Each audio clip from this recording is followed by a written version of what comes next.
बिस्मिल्लाहिर्रहमानिर्रहीम। दास्तान ईमान फरोशों की सिलसिले की नई वीडियो पेश खिदमत है। तमाम सामीन से गुजारिश है कि वीडियो को लाइक करें, चैनल को सब्सक्राइब करें और बेल आइकन को प्रेस कर दें ताकि हर नई आने वाली वीडियो आपको वक्त पर मिलती रहे। आज की तारीखी वीडियो का उन्वान है इस्लाम की बका कच्चे धागे से लटक रही थी। मई 1174 का दिन दुनिया इस्लाम का एक तारीख दिन था। नूरुद्दीन जंगी की मैयत को अभी गुस्ल भी नहीं दिया गया था कि बहुत से इंसानों के चेहरे मसरत से चमक उठे थे। ये सलीबी नहीं थे, या यूं कहिए कि सिर्फ सलीबी नहीं थे जो जंगी के इंतकाल पर मसरूर थे, बल्कि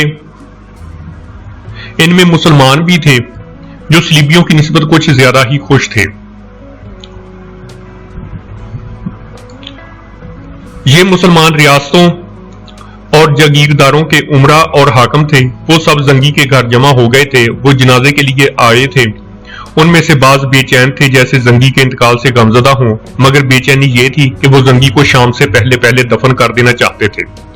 वो इकट्ठे तो हो गए थे लेकिन उनके दिल फटे हुए थे। वो एक दूसरे को शक्की निगाहों से देख रहे थे। इन लोगों का मजहब एक, खुदा एक, रसूल एक, कुरान एक और दुश्मन एक था, मगर हर एक का दिल दूसरे से अलग और जुदा था। उनकी मिसाल एक दरख्त की टहनियों की सी थी जो टूटकर दरख्त से अलग हो गई हों और अब अलग से अपने आप को हरा भरा रखने की तवक्को किए हुए हों। वो दौर दरअसल जागीरदारी और नवाबी का दौर था। बाज मुसलमान रियासतें जरा वसी थी और बाकी छोटी छोटी इनके हुक्मरान अमीर कहलाते थे। ये लोग मरकजी खिलाफत के तहत थे। इस्लाम के किसी भी दुश्मन के खिलाफ जंग हो तो ये उमरा खिलाफत को माली और फौजी मदद देते थे, मगर ये मदद सिर्फ मदद तक महदूद रहती थी। इनमें कोई मिली जज्बा नहीं होता था। वो अमन और सुकून से ऐशो इशरत करने की खातिर खिलाफत का मुतालबा पूरा कर देते थे। ऐशो इशरत की खातिर वो अपने सबसे बड़े बल्कि वाहद दुश्मन सलीबियों से दरपर्दा दोस्ती करने से भी गुरेज नहीं करते थे। इनमें से बाद ने सलीबियों के साथ दरपर्दा मुआहदे भी कर रखे थे, लेकिन नूरुद्दीन जंगी का वजूद सलीबियों के रास्ते में एक चट्टान था। वो मुसलमान उमरा को कई बार शर्मसार कर चुका था और उसने उन्हें ज़हन नशीन कराने की सरतोड़ कोशिश की थी कि सलीबी इन्हें इस्लामी वहदत से तोड़कर हदफ करते जाएंगे, मगर सलीबियों की मुहैया की हुई यूरोपी शराब, नौजवान लड़कियों और सोने की ईंटों में इतनी कुव्वत थी जिसने इनके कान बंद और अकल सरबोमहर कर रखी थी। जंगी की आवाज जैसे पत्थरों से टकराकर वापस आ जाती थी। वो सबसे पहले जागीरदार और नवाब थे, अमीर और हाकम थे, और इसके बाद अगर मजहब की बात चल निकले तो वो अपने आप को मुसलमान कहते थे। उनका अगर दीन था तो वो इनकी रियासतें और जागीरें थी, यही उनका ईमान था।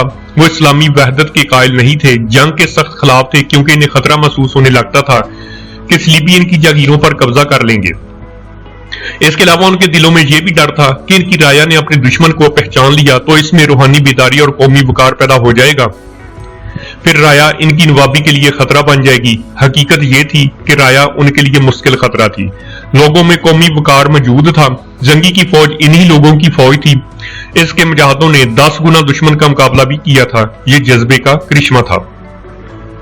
उमरा को यह जज्बा एक आंख नहीं पाता था, लिहाजा वो जंगी को भी पसंद नहीं करते थे और सलाहुद्दीन अय्यूबी को तो वो अपना दुश्मन समझते थे। अब जंगी फौत हो गया तो वो खुश थे। इन्हें मालूम था कि इस कौम में अब कोई जंगी नहीं रहा और जहाद भी जंगी के साथ ही दफन हो जाएगा। जंगी दफन हो गया। सलीबियों पर मुसलमानों की जो दहशत तारी थी वो खत्म हो गई। उनके दिल में अब सलाहुद्दीन अय्यूबी का कांटा रह गया था, जिसके मुतल्लिक अब वो इतने फिक्रमंद नहीं थे जितने जंगी की जिंदगी में थे। अब सुल्तान अय्यूबी अकेला रह गया था। उसे मदद और कुमक देने वाला जंगी मर गया था। सलीबियों को असल खुशी तो इस पर हुई कि जंगी के बाद सरकर्दा उमरा वुजरा ने जंगी के कमसन बेटे अल मलकुल साले को गद्दी पर बैठा दिया था, जिसकी उम्र 11 साल थी। यह इंतखाब उन उमरा ने किया था जो दरपर्दा सलीबियों के दोस्त थे। इस तरह सुल्तान की गद्दी सलीबियों के हाथ आ गई थी। उन उमरा में गुमशदगी नाम का एक अमीर, जो दरअसल किलादार यानी किले का गवर्नर था, और दूसरा सैफुद्दीन वाली मूसल था। दमिश्क का हाकम शमसुद्दीन बिन अब्दुल मालिक था। अल जजीरा और नवाही इलाकों पर नूरुद्दीन जंगी के भतीजे का राज था। इनके अलावा कई और जागीरदार थे। इन सब ने खुद मुख्तारी का ऐलान कर दिया। वो बज़ाहिर खिलाफत के मातहत थे लेकिन अमलन आजाद हो गए थे। वो अपनी अपनी जगह बहुत मसरूर थे, मगर महसूस ना कर सके कि वो जर्रों की तरह बिखर कर सलीबियों का आसान शिकार बन गए हैं। जंगी की वफात से आलम इस्लाम को जो नुकसान पहुंचा था उसे जंगी की बीवी ने महसूस किया, सुल्तान अय्यूबी ने महसूस किया और उन लोगों ने महसूस किया जिनके दिलों में इस्लाम की अजमत जिंदा थी। इस हादसे को बहुत दिन गुजर चुके थे। सुल्तान अय्यूबी अपने कमरे में टहल रहा था। कमरे में मुस्तफा जोदत नाम का एक आला फौजी अफसर बैठा बोल रहा था।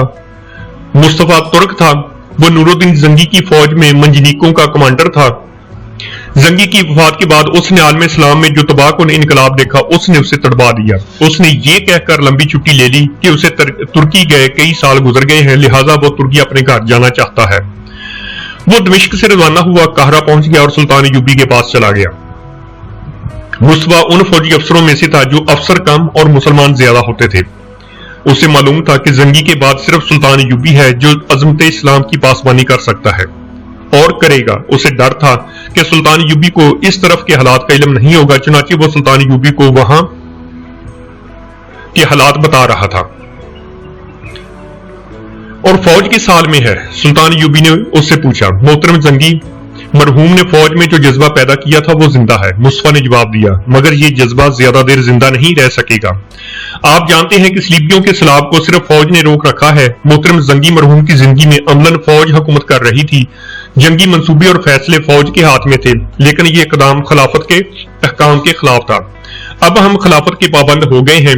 हम अपने आप कोई कार्रवाई नहीं कर सकते। अगर खलीफा कोई जंगी मंसूबा बनाएगा ही नहीं तो फौज क्या करेगी? सलीबी जानते हैं कि मुसलमान उमरा में वो गैरत ही नहीं जो कौमी अजमत की खातर लड़ाती और मरवाती है और लोग जाने कुर्बान करते हैं। सलीबियों ने उमरा की गैरत खरीद ली है और अब वो सलारों को खरीदने की कोशिश कर रहे हैं। उनकी तकरीबी सरगर्मियां फौज में भी और कौम में भी शुरू हो गई हैं। अगर ये अमल जल्दी ना रोका गया तो सलीबी फौजी हमले के बगैर ही सल्तनत इस्लामिया के मालिक बन जाएंगे। सल्तनत इस्लामिया जागीरों में तकसीम हो गई है। उमरा को अब राह रास्त पर नहीं लाया जा सकता। वो सलीबियों की शराब में डूब गए हैं। उन्होंने वहां लड़कियों की फौज उतार दी है। आप सुनकर हैरान होंगे कि ये लड़कियां उमरा के हरमों में रहती हैं। इनके कहने पर जश्न मनाए जाते हैं जिनमें सरकर्दा फौजी अफसरों को मदऊ करके ये लड़कियां उन्हें बेहिजाई से अपने जाल में फांस रही हैं। और इसके बाद मैं जानता हूं क्या होगा। सुल्तान अय्यूबी ने कहा, फौजियों को नशे और बदकारी का आदी बनाया जा रहा है। मुस्तफा ने कहा, हशीशैन भी अपनी कार्रवाइयों में मसरूफ हो गए हैं। अब यूं होगा कि जो सलार या नायब सलार सलीबियों की दुश्मनी दिल से नहीं निकालेगा और जहाद का कायल रहेगा, उसे हशीशैन के पेशावर कातलों के हाथों पुरस्कार तरीके से कत्ल करा दिया जाएगा। मुस्तफा ने सुल्तान अय्यूबी को तफसील से बताया कि कौन सा अमीर क्या कर रहा है। इस तफसील का बिलबाब यह था कि उमरा जहां खुद मुख्तार हो गए थे वहां उन्होंने एक दूसरे को दुश्मन समझना शुरू कर दिया था। उन्होंने एक दूसरे के खिलाफ फौजी तैयारियां शुरू कर दी थी। सलीबियत नफाक और चपकलश को हवा दे रहे थे। आपने अच्छा किया है जो मुझे वहां के हालात बताने आ गए हैं। सुल्तान अय्यूबी ने कहा, अगर आप ना आते तो मुझे इन तफसीलात का इल्म ना होता। अलबत्ता ये अंदाजा करना मुश्किल ना था कि 11 साल के बच्चे को सुल्तान बनाकर वो लोग क्या करना चाहते हैं। और आप क्या करना चाहते हैं? मुस्तफा ने पूछा। अगर आपने फौरी कार्रवाई न की तो समझ ले कि सल्तनत इस्लामिया का सूरज डूब गया है। आपकी कार्रवाई सिर्फ जंगी होनी चाहिए। यह दिन भी मुझे देखना था कि मैं भाइयों के खिलाफ जंगी कार्रवाई की सोचूंगा। सुल्तान अय्यूबी ने कहा, मैं इससे डरता हूं कि मेरे मरने के बाद गद्दार तारीख में यह ना लिख दें कि सलाहुद्दीन अय्यूबी खाना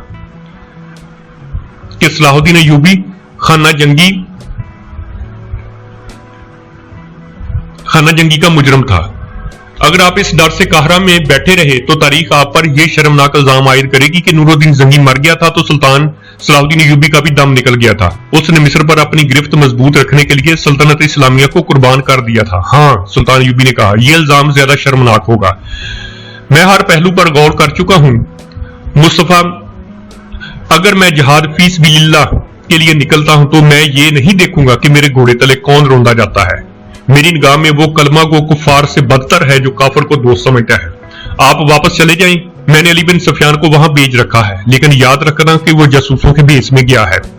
वहां किसी को मालूम नहीं हो सकेगा कि अली बिन सुफियान के दरमियान घूम फिर रहा है और जायजा ले रहा है कि वहां किस किस्म की कार्रवाई की जरूरत है।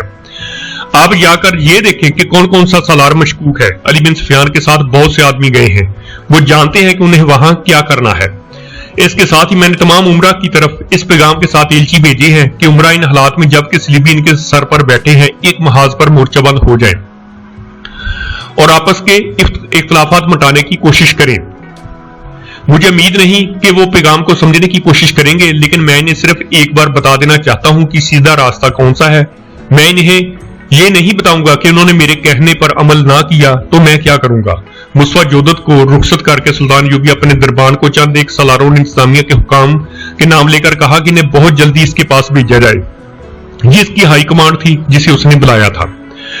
قاضی بہاؤالدین شداد جو صلاح الدین ایوبی کا دست راست اور ہم راز دوست تھا اور جو اس کی مجلس سے مشاورت میں اعلیٰ رتبہ اور مقام رکھتا تھا، اپنی یادداشتوں میں لکھتا ہے، صلاح الدین ایوبی کو خدا نے فولاد کے ساتھ عطا کیے تھے۔ اس نے اپنی شخصیت اور کردار کو اس قدر مضبوط بنا رکھا تھا کہ پہاڑوں جیسے صدمے ہنس کھیل کر برداشت کر لیتا تھا۔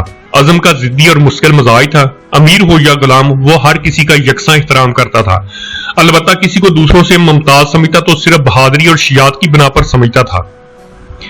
اس کے قریب رہنے والے اس سے دو طرح کا تاثر لیتے تھے، ایک رعب کا، دوسرا محبت کا۔ اس کے سپاہی جب میدان جنگ میں اسے دیکھتے تھے تو دشمن پر ٹوٹ ٹوٹ پڑتے تھے۔ ایک بار یوں ہوا کہ ایک خادم نے دوسرے خادم پر جوتا اتار کر پھینکا۔ صلاح الدین ایوبی کمرے سے نکل رہا تھا، جوتا اسے جا لگا، دونوں خادم تھر تھر کانپنے لگے، لیکن صلاح الدین ایوبی نے دونوں طرف سے منہ پھیر لیا اور آگے نکل گیا۔ یہ کردار کی عظمت کا مظاہرہ تھا۔ دوست و دوست، دشمن اس کے سامنے آتے تو اس کے مرید بن جاتے تھے۔ آج کی مختصر ویڈیو یہیں پر ختم ہوتی ہے۔ انشاءاللہ جلد ہی دوبارہ نئی ویڈیو کے ساتھ حاضر ہوں گے۔ اللہ حافظ۔